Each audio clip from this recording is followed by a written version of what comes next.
Hey everybody, welcome to another episode of Everyday Strong with Dr. Michael G. Daniels. This is your host, CB Baker. We are now, Dr. Daniels, what we mentioned about a couple episodes ago has now happened. And we said that if they roll up with the SWAT team and everything, basically, I'm going to say it, all hell's going to break loose. And that's what has happened. Yeah. And our president has really just doubled down on everything that he could possibly do that is wrong. If there was a playbook of what you could do that would be wrong, it's like he's doing that playbook. Absolutely. And go ahead, Dr. Daniels. It's this one here I know is going past 30 minutes. So everybody's listening and watching, this is probably going to go past 30 minutes because I know Dr. Daniels will probably almost stand up in the chair. You hit the nail on the head. There is so much wrong in what he has done based on this George Floyd incident. And I wish I could say it happened at the wrong time, but I believe it happened at the right time. Not that George Floyd, his murder, should have ever happened. But if you're going to have a catalyst for change, it's timing is everything, and so you don't know why God allows things to happen sometimes the way He allows them to happen, and you don't, no one likes the idea of someone having to be the martyr, but in this case, you have to wonder, the God's hand and how God is moving to make some changes in our communities at large, because, like you say, if a perfect storm, this was a perfect storm in that you have a young man that is the typical, what white folk look at as being the typical black man to fear, right? He's over 6 feet tall. He looks pretty muscular kind of guy. He's towering over that police officer. He's not 99 years old, right? But he's compliant, right? He's on the ground. He's handcuffed. The police officer has his hands in his pockets, which demonstrates that he does not fear for his life, because you only use that kind of force when you fear for your life. Right. If your hands are in your pocket, obviously you don't fear. What you're really saying is, I'm controlling you, And the fact that he just asked George to get up, stand up, knowing he can't stand up because his knee is in his neck. So you have that going on. You have people who are around him that are videotaping it. And even in the presence of being videotaped, this guy still is defying. This officer is still defying it, has his knee. And, so you have that brewing. But it happens at a time when people have been quarantined. Right. For a month or two. Right. So you've been in the home, you got cabin fever. You want to get out. Right. You want to congregate, but you don't really have enough push to get you to come out. And then you have a leader, a so-called leader, because he's really not a leader. Our president doesn't lead. Mm-hmm. What he does is he divides. Right. So we have a president that then does something stupid that causes, as you say, quote, all hell to break loose, which really means those people that were home in quarantine said, right, now I have a reason to get out. Right. I got a reason to get out. And so you have, on the one hand, people who want to get out, and now they have a reason to get out. You have an atrocity that's occurred, and everyone is seeing it. And so it kind of, happens at the right place at the right time for people who probably would not have marched. Right. Now, I just want some fresh air anyway to get out and march. I need a new TV. So, I probably wouldn't have went out there. Right. But I've been locked in the house and couldn't watch TV. I got this, 24-incher. Right. I need a 60-incher. Right. So now they're coming out. Everything is happening at the right. The gangs, the gangbangers couldn't even gangbang properly. Right. Because everybody's on a quarantine. Right. That's right. So now you can come back out. You can start back stealing, because now you can get in the stores. Right. Yeah. Perfect timing. The sad part is we don't have a leader that can do anything to make this move forward. But sometimes I think that this is what God wanted to happen so that people could see the injustice that black men face every day. Yeah. And I think one thing too is because people was already protesting on being on lockdown. Mm-hmm. Okay. Our Caucasian, we can call them white. Our white brothers and sisters was mad because they couldn't go out. And I would tell my wife, I said, it's very interesting when a white person gets treated black and how they respond. And, they, raise all type of hell and, go onto the internet and calling Wavy TV 10 and everything. But now so they're ready to protest, anti-government. Right. And then now you have the thing happens with Floyd. Right. So Black Lives Matter comes into play. And then the rest of the groups come into play that want to protest police brutality. Our white brothers and sisters say, hey, wait a minute. I now got a little tinge, just a little sip of what y'all go through. And they say, you know what? I will now march with you on this because, I'm tired of it too. I'm tired of the government telling me what I can and can't do. More whites protesting than blacks, actually. Yes. Not just in America, in Europe, in London, in Germany, all over the world, people are protesting and saying, America, you are not what you said you were. You are not the land of the free and the home of the brave. You are the land of injustice, And so our whole, the outlook on America is being highlighted as being one of a country that is oppressing, 1/3 of its population. Right. And all because we have a president that feels like he's a king. His monarchy is being shaken up right now. Right. Yeah, and the crazy thing about it is that if he literally would take the exact opposite approach of what he's doing, he would get everything that he would want personally. People would be praising him. People would be like, you're a great president. Oh, they would be treating him like the people treated Obama. Like, I wish he would stay in office. Literally, the playbook is in front of you. Just do the exact opposite of what you're doing now. The unfortunate reality is that I think that Solomon said it best, that a fool can only act like a fool. And that's kind of what we have. Who in their right mind would call up the National Guard, the Army, the Federal Police, just so you can walk across the street? Right. You and your family walk across the street, stand in front of a church that doesn't even want you to be there, hold up a Bible that obviously is not your Bible, to say I'm the law and order president, when you could have said that from the White House lawn. Right. But when you walked across the street and pushed those peaceful protesters out of the way, right, you didn't decrease the animosity. You increased the animosity towards yourself. Right. Now, it is true that there are probably some people who feel like that blacks have not been mistreated, that will, applaud what he did. No doubt there are many that will. In fact, that one of his cabinet members said that that that we don't have a systemic problem with police departments, that there is no injustice when it concerns blacks in America.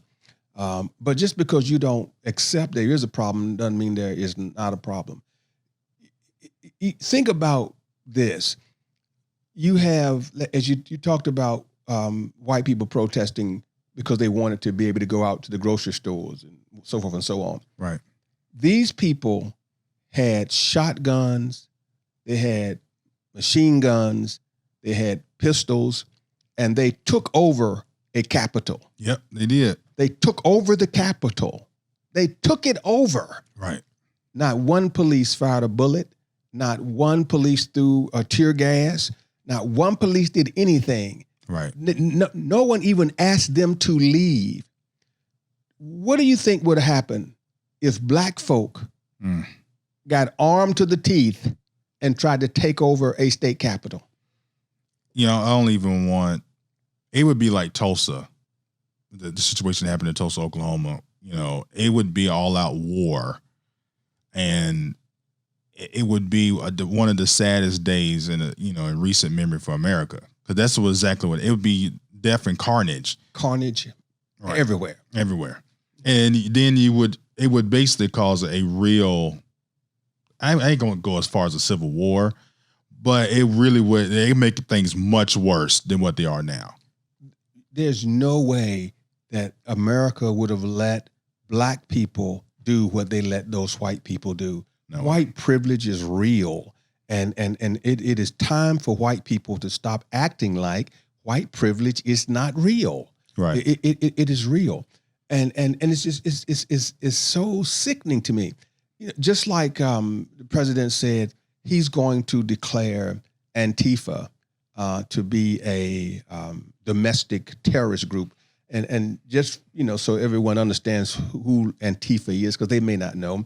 Antifa really is not a group per se, but it really is, in my opinion, it is more of an ideology. It is more, than a group. Right. But it is an ideology that suggests that that oppression by the government on minorities and on or to people that when you try to limit their civil rights, that you should not take it lying down. That you sometimes, if people don't hear you when you speak, then you must act so they have to listen. That's kind of the approach they take. Yeah. It kind of reminds me of the gentleman that used to be the president of, and I can't think of his name, but he used to be the president of SNCC at one time, and he said, this is during the civil rights era, he said that I don't mind sitting at the table talking, but if you don't listen, I'll take one of these legs off the table and go upside your head. and that's kind of how Antifa, that's right. kind of their philosophy. Well, he's saying that they are domestic terrorists, right? But I've never heard any president say that the KKK, the Ku Klux Klan, are domestic terrorists. Right. The FBI isn't trying to root out, the Klan. They're not trying to lock Klan members up. Right. You have to get a civil rights lawyer to get on your side to do that. Right. These neo-Nazi organizations, they have not classified them as domestic terrorists. How can you not classify a neo-Nazi as domestic terrorism when we fought against a country that were full of Nazis? Right. That is the most asinine thing to me. You glorify them, and I'm saying you, meaning the president, he glorifies them and he calls them good people. Yeah. When they're saying, we are the people you fought against in World War II, we represent them. We are a vestige of them. And you accept that, and they are not considered domestic terrorists. I'm just so frustrated and so angered by my Christian white pastors as well. Yeah. Not all of them. I applaud the Episcopals, but many of the white pastors have not stood up and said to their congregations that white privilege, that it is a real thing, and we need to do more than just talk. I'm tired of people saying, let's talk about it. Right. I'm tired of town halls. Right. Yeah, we've had enough town halls. We've had enough. Let's talk about it. We've had enough. Well, we're going to give you, we're going to give you a little bit. No, don't give us a little bit. Give us equality. Right. Give us what we deserve to have. And that's what bothers me as well. Yeah, it is bad. And it's like it's like waiting at the bus stop and it never comes. Like for the people that I know, when you in Virginia Beach, the trolley runs at Virginia Beach, right? One time I was down there with my family, and we sat at this little stand waiting on the trolley. We could see the trolley coming. We didn't realize it was going to make a turn and go all the way on the back road. I think it was Atlantic Avenue, back and come back around, right? It's like, but that's what it feels like being Black in America. Like you can see it coming. Like, okay, maybe it'll get here, Right. and then it doesn't show up. Right. Or if it shows up, it's only a seat for 5 people. Right. You know, it's not for everybody. And then the 5 blacks that get on the bus, but act like they forgot that they was standing beside you when they got on the bus. That's another problem I got. You know what? And I've never heard that analogy, but I got to tell you, that was on point. That was right on point. Because when President Obama was elected, I saw the trolley. Right. I saw the trolley. Right. And my thought was, it's coming our way. Right. But then he gets out of office, and it's like the trolley took a detour. You know? Yeah. And so when it got there, you're right. It picked up a couple of folk, but a couple of folk he just ran over. Yeah. You know, I will say this though. There was one ray of hope that I got out of this thing. I don't know if I'm sure you do. You know, Senator Tim Scott, which is the only Black Republican senator. I met him some time ago. And when I first met him, I thought, like you just said, that he's one of the 5 that got on the bus and forgot about the ones that got off the bus. I was so proud of him, even though he's a Black Republican, and I don't agree with everything he espouses, obviously. Right. But I was so proud of him when he said that anyone that thinks that there is not systemic racism in America is either blind or a fool. I was so proud of him when he said that the president's actions exacerbated the situation. I was so proud of him when he said that I myself have been stopped 7 times in the past year by police. I was proud of him when he said to the reporter, and he was on Fox News saying this. That's what made it even more interesting. Right. When he said that I've even been stopped going into my own office building, showing them my ID that I'm a senator. Right. And he said, and not just when I first became a senator either, you know. And so, you know, here's a Black senator that's going to his own office and being questioned, even though he has all the credentials he needs to get in. You know, that is a stark example of the difference between, you know, whites and Blacks in America and how we are treated. And what I can't figure out, and I've asked this of some white people I know, I can't figure out why they fear us so much, why they feel like that whenever they see a Black man, that he means danger towards them.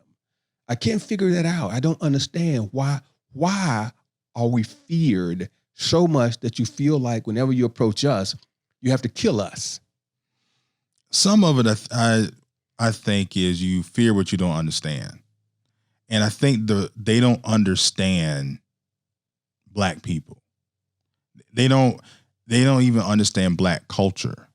You know, they love it though. They love it, but they don't understand it. They don't understand why a kid would do graffiti. They don't understand why does, you know, a mural will be put up on the side of a brick wall in the city and people love it. They don't understand why when a guy had bought a building in Brooklyn and he wanted to tear down the wall of Biggie, the mural of Biggie, how the city said, no, this is part of Brooklyn. They don't understand that. So therefore they fear it. You know, I'm gonna ask you a question. Why aren't more Black people Republicans? That's a excellent question. Because I believe historically, it is because the Republican Party was hijacked by white supremacists. you know, because initially the Republican Party was full of blacks. Right. You know, that was our party. You know, Right. if you go back to the Reconstruction era, Right. right, the Republican Party was that party that blacks, you know, clung to. And in fact, you know, if you think about even in civil rights era, that, you know, you had those Democrats that were down south, they were racist. You know, they called them Dixiecrats. Right. Even. Which still exists today. Exactly, it certainly do. But see, but now many of them that are racist have switched over to becoming Republicans for various reasons. Now, I mean, I think it was opportunity that caused those Dixiecrats to become Republicans, because those Dixiecrats were not going to support John F. Kennedy. Right. You know, and this is how I think about it. They were not going to support John F. Kennedy, and Kennedy happened to have been a Democrat. So I think that's what caused a lot of Republicans, a lot of Democrats that were racist, to switch over, right, and become Republicans, because they could not deal with John F. Kennedy. Remember, just like Lyndon B. Johnson. Johnson, you know, was a Democrat, but he was a Southern Democrat. Right. And so in order to get the Southern vote, you had John F. Kennedy that said, let me select him as my vice president. Right. Because he knew this man he understood the South. You know, he probably done use the N-word. Can I say nigga on this podcast? Yeah. Sure. You asked the question, then you say it, right? Right. He knew John F. Kennedy had used the word nigga so many times it was a shame. Right. So, but he knew he could get some of those votes, and he did, right? And so then you have a Democrat aligned with a Northern Democrat, right? And so then from there you go to a man, Johnson, who probably has a change of heart, you know, in how he viewed black people, and so that movement, you know, that's during the 60s. Right. That seems to be when that transition occurred, where those Dixiecrats then became Republican, and those people who were Republicans became Democrats, right, because they supported John F. Kennedy, then they supported, you know, Johnson, then they voted, you know, against Nixon, right, you know, and so forth and so on. And so then you know, as we kept progressing, I'm just thinking, if I look at the numbers, that's kind of when the changes happen. Right. But when you think about a lot of the core principles of the Republican, I guess that's where your question is coming from. When you think about the core principles of the Republicans, there's no reason for you not to be a Republican if you're black. Right. There's really no reason. Because, as a matter of fact, if you want to get a fast track in a political career, and the reason why I really asked that question is because if all the black leadership is in one party, the party right now that's causing the issue of non-action against their president, okay, is the Republican Party. Right. If you got only one black person there, he ain't so much he can do. Right. And he come out to make a statement, but ain't so much. But imagine if it was 10. Right. He's because he's only one Senate vote. Right. So if it was 10 other senators, and remember when rest his soul, McCain. John McCain was the only one that would actually stand up. Right. And then they were so quick to shoot a picture of him, or he would actually have to shake the hand of a Republican person that was, you know, really kind of racist or, you know, very controversial. Like, why are you trying to drag him down? He's doing what he needs to do from the inside out. Right. And they calling him the maverick. No, that's what democracy is. I feel like as black people, there's enough black people that you can be a Republican. There's probably way more actual thought-minded Republican black people than there are Democrats, but we're forced to be negative towards the Republican Party because of the really far right people that are that have the biggest voice, if I should say. Yeah, and I think a part of it too, you're right, but I mean, I can't help but agree with you on that. But I think that for some reason, politics is not an easy thing to enter. Right. You got to have money. It used to be a time when, Right. you could get into politics and you didn't need a lot of money, but now you need a lot of money, and you have to get the party behind you. Right. And so if the party is not behind you, it is almost impossible to really, do what needs to be done, especially if you're running for anything other than dog catcher. Right. Okay. Right. Because once you get a certain number or percentage of people behind you, then the party gives you money to help you, Right. for your campaign. So for the Black person, the problem is oftentimes, then how do I break that mold? Because the party in the Republican Party, they already have this person that's traditionally white, Right. that they say we want this person to be there. So in the primary, I got to run against that person. Right. The problem is, how do I beat that person in the primary? It's hard to get all the Black folk to vote for me in the primary because they vote in the Democratic primary. Right. They're not voting in the Republican primary, and you can't do both. So I think that's one of the problems. My understanding of Tim Scott was that he worked for someone. This is my understanding now, and unfortunately my memory is not as good as it should be. But he is the one that told us how he got involved. Was that because of his work association? He met people, and that allowed him to move up and understand some things. You're a business owner. The policies of the Republicans probably help you out more than Yes. the policies of the Democrats. Yes, most definitely. For me, the policies of the Republicans help me out more than the policies of the Democrats. But the social issues of the Republicans, I have a hard time dealing with just because I am a child of God, Right. and I believe in the principles of the Bible. So that's the thing that, for me, that's the problem. It's not the policies dealing with government that I don't like. It's the policy dealing with people, from a social standpoint that I'm gonna have a hard time digesting. Yeah. So why are the people that's in the Republican Party not speaking up against the people that are really, in my opinion, just running into the ground? Well, say politics makes strange bedfellows, and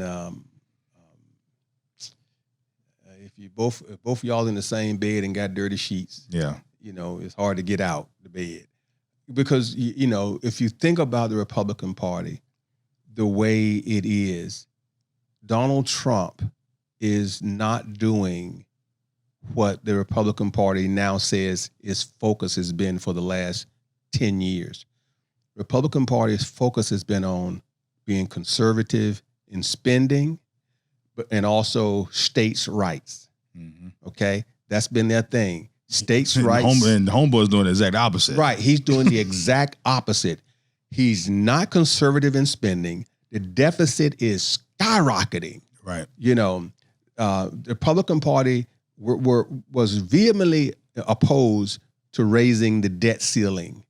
Okay, under him, they jacked it up just as soon as we hit the debt ceiling. They jacked it up and said, Right. "Okay, we're going to raise it, no problem." Under Obama, they fought against it, but under him, fine, we're going to do it. So they raised the debt ceiling. Our debt is just boom, just going through the roof. All that kind of stuff.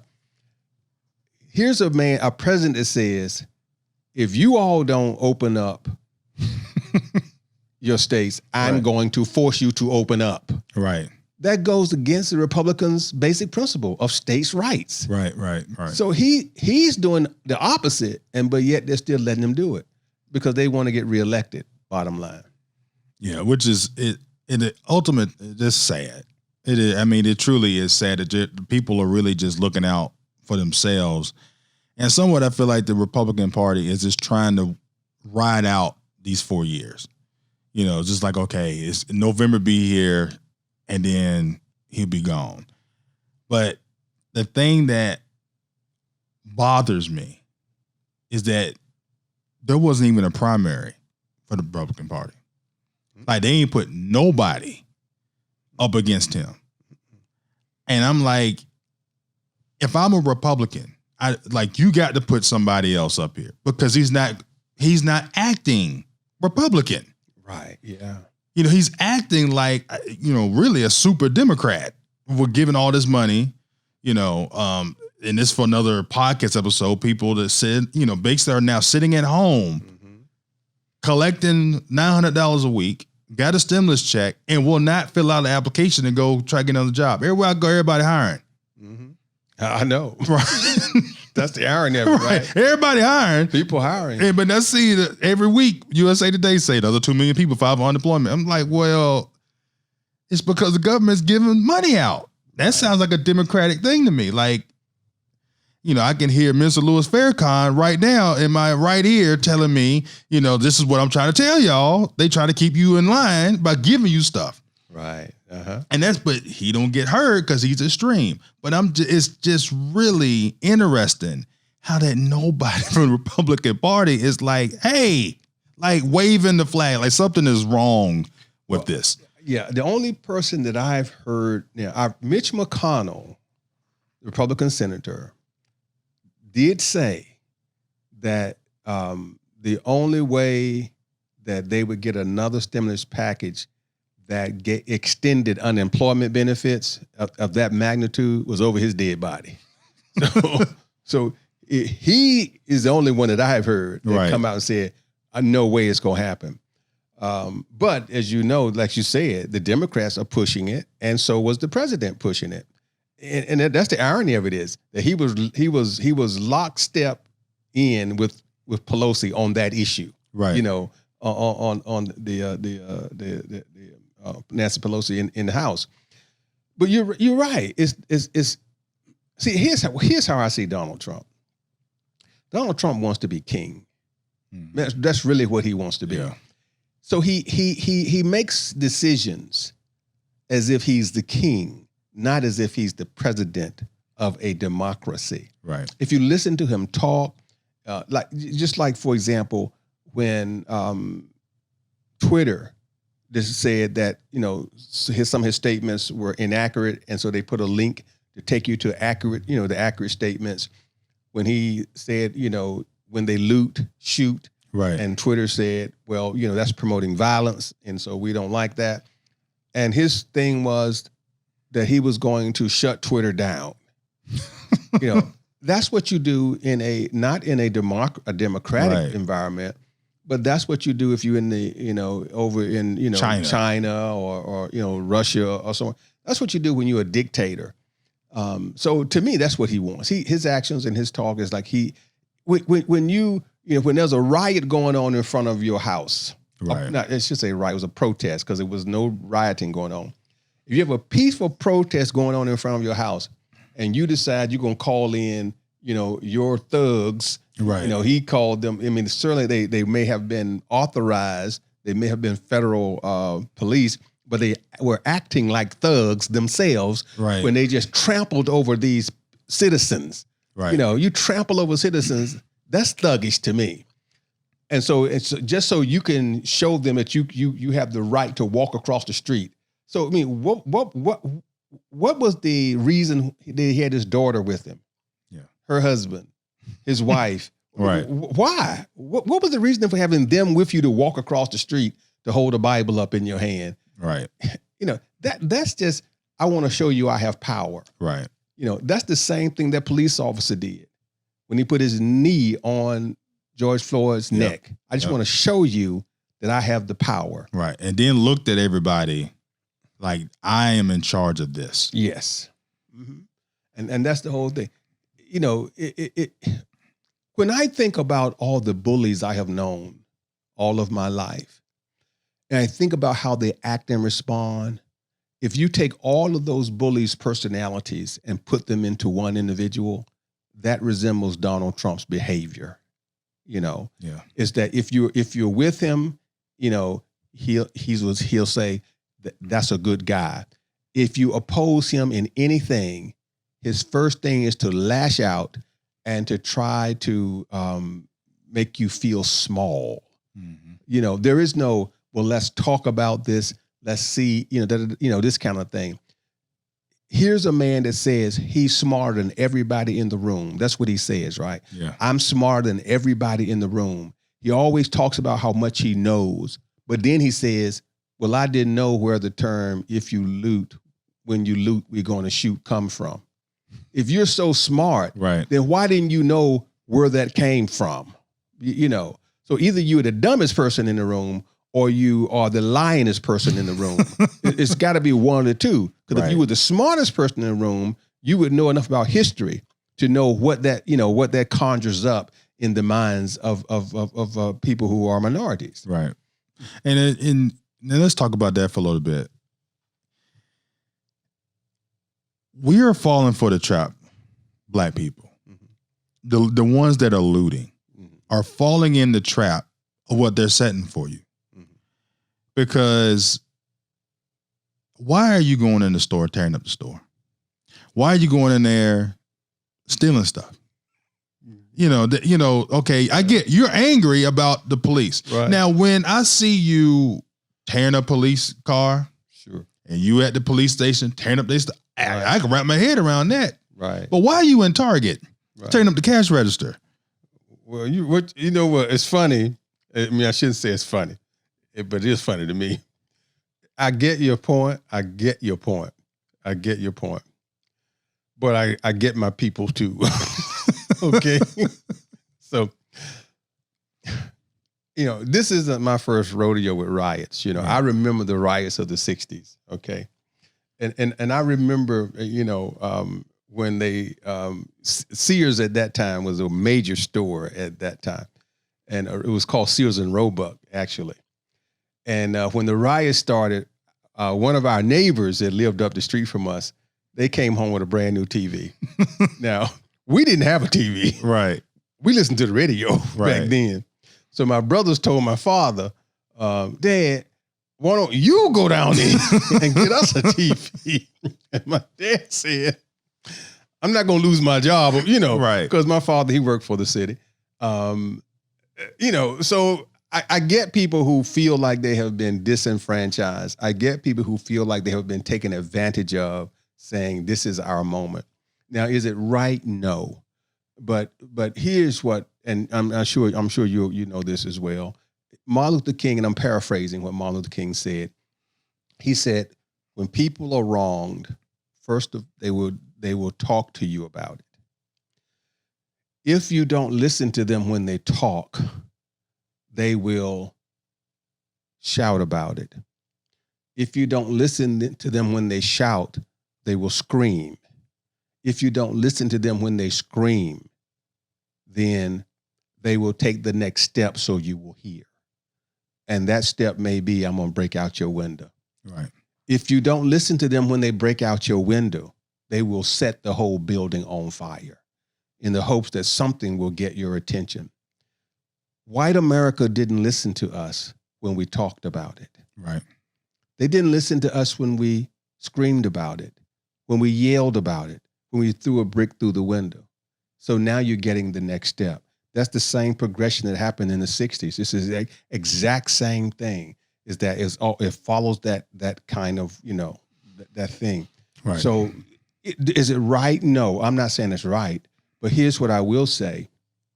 Isn't it odd that if they say deadly force can only be used against deadly force when you have, when you need to protect life. And Donald Trump says, I'm going to use deadly force to protect property. Yeah. Yeah.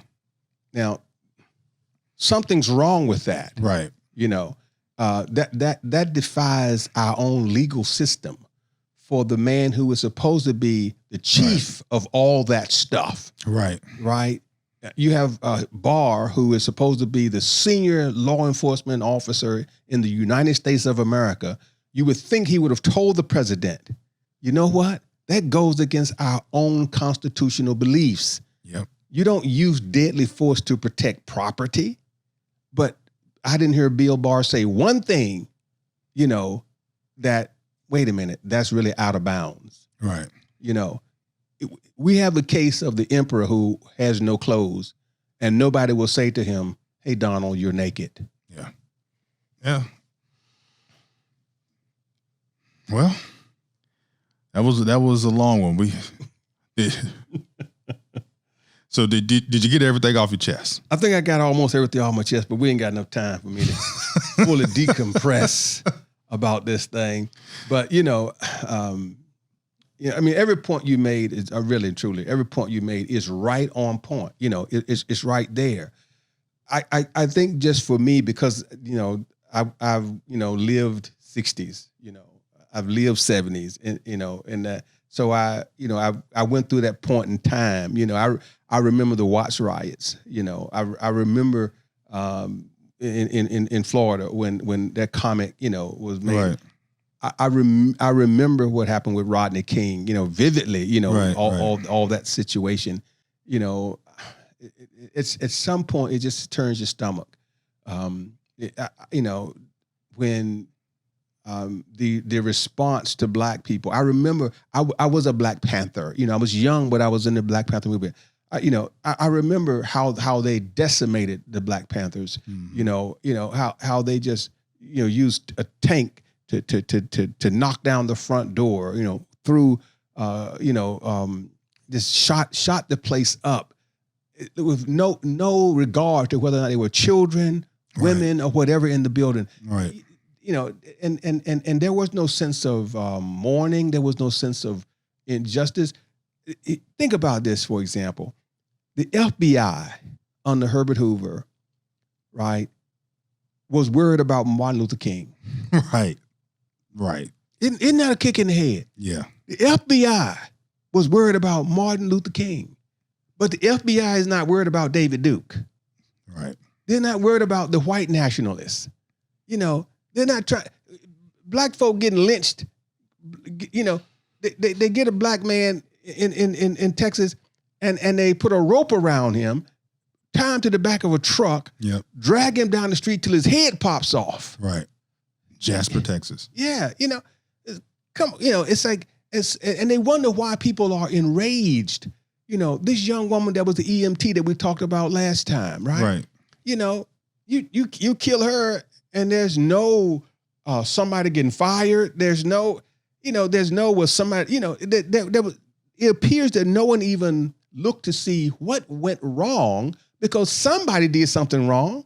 Right. Anytime the person you're looking for has already been arrested. Right. And you still break in, somebody did something wrong.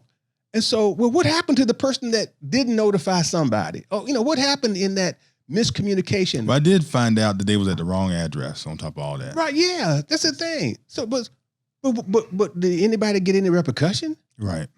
Except the young, except the husband that was trying to defend himself. No police officer got any, at least to our knowledge. Right. No police officer got any repercussion. That's why people are so angry, and that's what I think white America has to understand. That certainly. Maybe we should not be doing what we're doing in mass, but neither should white America. Right. And it also goes to show that when you're in school and the teachers say, follow the instructions, read the top of the page first. Mm-hmm. When you get grown, you start to realize that was a very good instruction. Mm-hmm. Then when you get grown and start managing people, like somebody gave the unit commander the wrong address. Mm-hmm. Either that happened or he had the wrong address. Somewhere down the line, somebody made a mistake. That goes back to hiring good people, good education on the basic fundamentals. Like, this is something very important. I got to give you the right address because it's a no-knock warrant. You going to kick down the door. When the last time you heard of a no-knock warrant with white people? Heard of one. Seen it on TV. Like, on a TV show, but I never heard of it. Then they knock. They go, knock, and then knock the door down. Yeah. Police, boom. It's always police, boom. I'm not saying they don't happen, but the incidents of them happen are so rare. Yeah. Because a no-knock warrant means I don't know who you are coming in. Right. So I'm going to fire back. It's the most dangerous thing that you can do. A no-knock warrant is only when you have made up your mind, I'm going to kill who's in there. Yeah. That's right. I mean, really, that's the only reason why you would do it. Because here's what you know. Whoever's in the house can't stay in there forever. Right. That's right. All you gotta do is sit outside and wait for them to come out. You know, see, to me, and I know we said we were gonna cut it off, but to me, that's murder. Yeah. Because all you have to do is wait for them to come out. Look at how many white folk have done crazy stuff, barricaded themselves in, and they don't do that to them. No. They wait for them to come out. They try to talk them down, all this kind of stuff. You know, they don't just shoot first and ask questions later. Right. You know, but if you black man, you better know you in trouble. You know, just like those two young girls that were coming home from that went out to get something to eat, right? And they got it. True, was after curfew, but they went out to get something to eat in their car driving home, and the police tased them and drugged them out the car. Now, fortunately, those officers were reprimanded. The mayor made a decision, you know. But I can't believe those two white women, right, that would have happened. It's crazy, and I'm very happy, and I commend the police officers that are standing up. Sure. Well, I should say kneeling down with the protesters, because they're tired of it too. Because there's a lot of good cops that's getting a bad rep for the minority of the cops, not the minority, the race, but the small amount of bad police officers, which I've been saying from jump, like they're gonna have to police themselves. Like, you know, the situation with George Floyd, and I want to ask a police officer this question. If a civilian would have tackled the policeman that had his knee on his neck, what would have happened to him? He'd have been dead too. But see, but that's where, because if the police won't police the police, at some point, the civilian people, when they see something like that going down, is going to have to do something. It would have been a riot. And I'm telling you this because it happened in Chicago in like the 70s. Yeah. It would have been a riot. Okay. If you tackle a police who is arresting somebody, if you don't get killed, you going to jail. Yeah. You know, even though you're doing the right thing. And that's why the laws have to be, you know, changed somehow, because the policeman has almost immunity. The police union is so strong. They have almost immunity from prosecution. Right. When they kill somebody, because they always use the same thing. If you fear for your life. Right. If you fear for, so all you got to do, you can walk out of your office right now and they can blow your brains out. And all they got to say is, I feared for my life. Right. And that's it. That's all they got to you could have you know what they're going to say? I didn't realize it was just a cell phone that he was talking to. Right. I thought his gun was in his hand. Right. And you got a cell phone to your ear and they would have said, I thought he was raising up to shoot me. Right. And no goodwill, you had your cell phone there. Yeah. But and that's the problem. And I'm gonna say this, and I know we gotta cut this thing off, and we both gotta go. There are good policemen, but they're not doing the good deed. I'm saying that to say this. This gentleman that put his knee on George Floyd had been investigated before. Right. Now, just because the grand jury said it was not enough to move forward, if I got to go before grand jury, something isn't right. Exactly. You can't tell me that some of those other officers hasn't heard George Floyd talk, you know, in a way that made it obvious that he targeted black people. You know, I mean, that's what I'm saying. You know, right. you know, just like if you and I sitting around talking and, you know, we at the bar, you know my feelings. Right. You know, and so if I'm a real, true, good policeman, then I should be telling somebody and say, listen, you know what? I know this guy's got 20 years in the force, but let me tell you, he is racially profiling. He's doing XYZ. And then that manager has to do something about it. Right. And he has to blackball him so he cannot go get a job at another police force. Right. Do like I do other people in corporate America. Like, okay, it's time for you to retire or get a desk job. Or like you told me earlier, it's time to fire you and not worry about your feelings. Hey, right. Well, thank y'all for listening and watching. This is your host, CB Baker. Till next time.